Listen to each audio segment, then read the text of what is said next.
নমস্কার বন্ধুরা, সবিতা কিচেনে সবাইকে স্বাগত। আজও আমি আরও একটা রেসিপি নিয়ে হাজির হয়ে গেছি। আজ আমি বানাবো সর্ষে পোস্ত দিয়ে ইলিশ। এভাবে আপনারা বাড়িতে বানিয়ে খাবেন, দেখবেন ভীষণই ভালো লাগবে। বানানোটা খুবই সহজ আর ঝটপট হয়ে যায়, খেতেও ভীষণ ভালো। তাহলে আমি এই সর্ষে পোস্ত দিয়ে ইলিশটা কি করে বানালাম সেটাই দেখে নেওয়া যাক। দেখুন, ইলিশ মাছগুলো আমি নিয়ে নিয়েছি। এর মধ্যে আমি লবণ আর হলুদ মেখে নিয়েছি, যেটা আপনাদেরকে দেখানো হয়নি। আর আমি বলেছিলাম যে আজকে সর্ষে পোস্ত ইলিশ বানাবো, যার জন্য এখানে সর্ষে আর পোস্ত কিন্তু আমি বেটে নিয়েছি, আর এখানে একটু কাঁচা লঙ্কাও বেটে নিয়েছি। তাহলে এখন আমি চলে যাচ্ছি উনানের দিকে।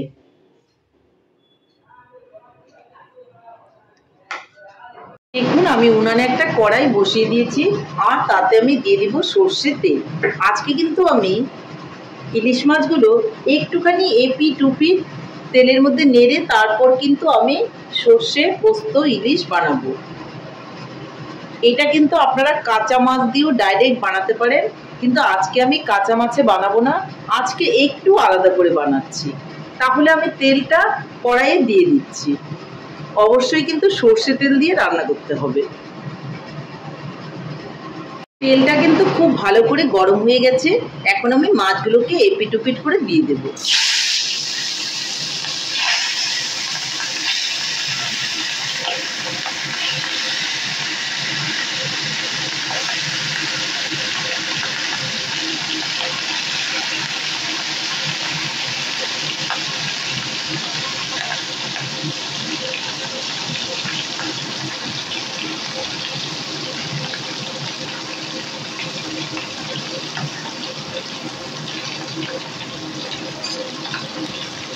আমি একটু উল্টে দিচ্ছি।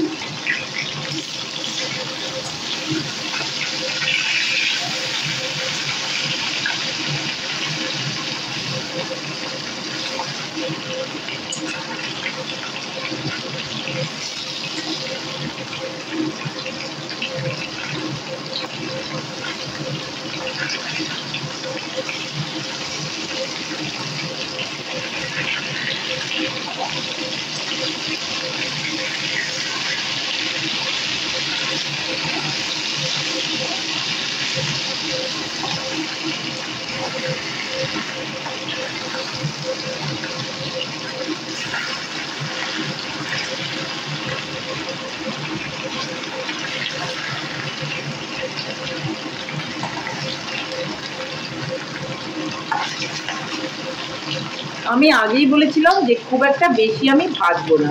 মাছগুলো কিন্তু আমার হয়ে গেছে, আমি এখন তুলে নিচ্ছি।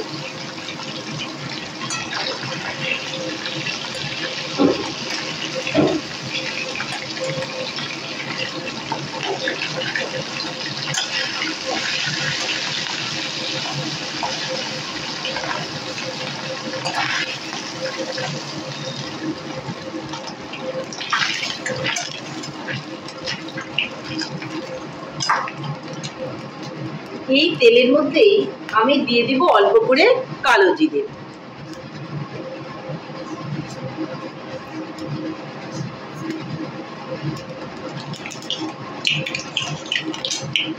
এর মধ্যে আমি এখন পোস্ত আর সর্ষেটা বেটে রেখেছিলাম, সেটাকে দিয়ে দেব।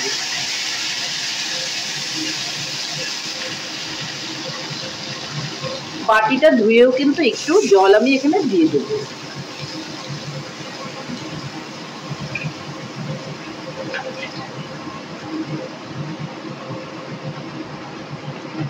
এর মধ্যে আমি দিয়ে দিব এখন স্বাদ মতো লবণ।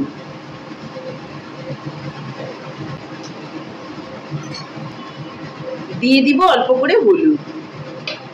কালারটা তাহলে খুবই ভালো আসবে। দেখুন কি সুন্দর কালারটা এসছে।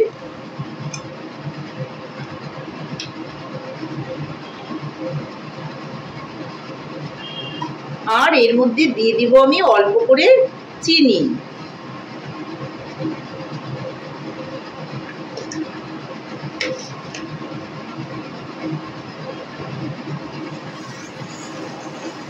আমি একটু নেড়ে চেড়ে এর মধ্যে একটু গরম জল দিয়ে দেব। আমি যতটা ঝোল রাখবো ততটাই জল এখানে দেব। দেখুন একটুখানি গরম জল দিয়ে দিলাম। এখন আমি মাছগুলোকে এর মধ্যে দিয়ে দেব। খুবই সহজ আর সিম্পল রান্নাটা, খেতেও কিন্তু ভীষণই ভালো। দেখুন এখন একটু ফুটিয়ে নেব, তাহলেই আমার রান্নাটা রেডি। দেখুন মাছটা কিন্তু খুব ভালো করে আমি ফুটিয়ে নিয়েছি। মাছ আমার ফাইনালি হয়ে গেছে। এখন আমি এর মধ্যে কাঁচা সর্ষের তেল দিয়ে দিব আর উনানটাকে অফ করে দেব। উনানটাকে অফ করে দিয়েছি আর তেলটা দিয়ে আমি ঢাকা দিয়ে রেখে দেব 5 মিনিটের জন্য। তারপর আপনাদেরকে আমি দেখাচ্ছি। তাহলে বন্ধুরা ফাইনালি কিন্তু আমার ইলিশ মাছের রেসিপি রেডি। দেখুন কত সুন্দর হয়েছে দেখতে, খেতেও ততটাই ভালো হয়েছে। আপনারা কাঁচাও রান্না করতে পারেন। আমি এর আগে কাঁচা ইলিশ মাছও কিন্তু ভাপা করে দেখিয়েছি বা সর্ষে পোস্ত দিয়ে দেখিয়েছি। আজকে আমি সর্ষে পোস্ত দিয়ে কাঁচা ইলিশ না করে একটুখানি এপিট উপিট উল্টে নিয়ে আমি বানিয়েছি। এভাবেও খাবেন, দেখবেন ভীষণই ভালো লাগবে। দেখুন উপর থেকে কাঁচা সর্ষের তেলটা দিয়ে দিয়েছি, যার জন্য অত সুন্দর লাগছে। গরম ভাতের সঙ্গে খেতে কিন্তু ভীষণই ভালো লাগে। তাহলে বন্ধুরা আমার রেসিপিটা কেমন হয়েছে? আমার রেসিপিটা যদি আপনাদের ভালো লাগে তাহলে লাইক শেয়ার কমেন্ট করতে ভুলবেন না। আর আপনি যদি আমার চ্যানেলের নতুন বন্ধু হয়ে থাকেন তাহলে চ্যানেলটা সাবস্ক্রাইব করার অনুরোধ রইল। পাশে থাকা বেল আইকনটি প্রেস করে রাখুন আমার নিত্য নতুন রেসিপির আপডেট পেতে। তাহলে আর দেরি কেন, ঝটপট এভাবে বানিয়ে ফেলুন আর গরম ভাতের সঙ্গে খান। খেয়ে বলুন কেমন হয়েছে। আমি কিন্তু রান্নাটা করে যখন সর্ষের তেল দিয়েছি তখন কাঁচা পাকা লঙ্কা দিয়ে একটু ঢেকে রেখেছিলাম। এতে লঙ্কাগুলো খেতে ভীষণই ভালো লাগবে। নমস্কার, ভালো থাকবেন, সুস্থ থাকবেন। আবার দেখা হবে আরও একটা রেসিপির সঙ্গে।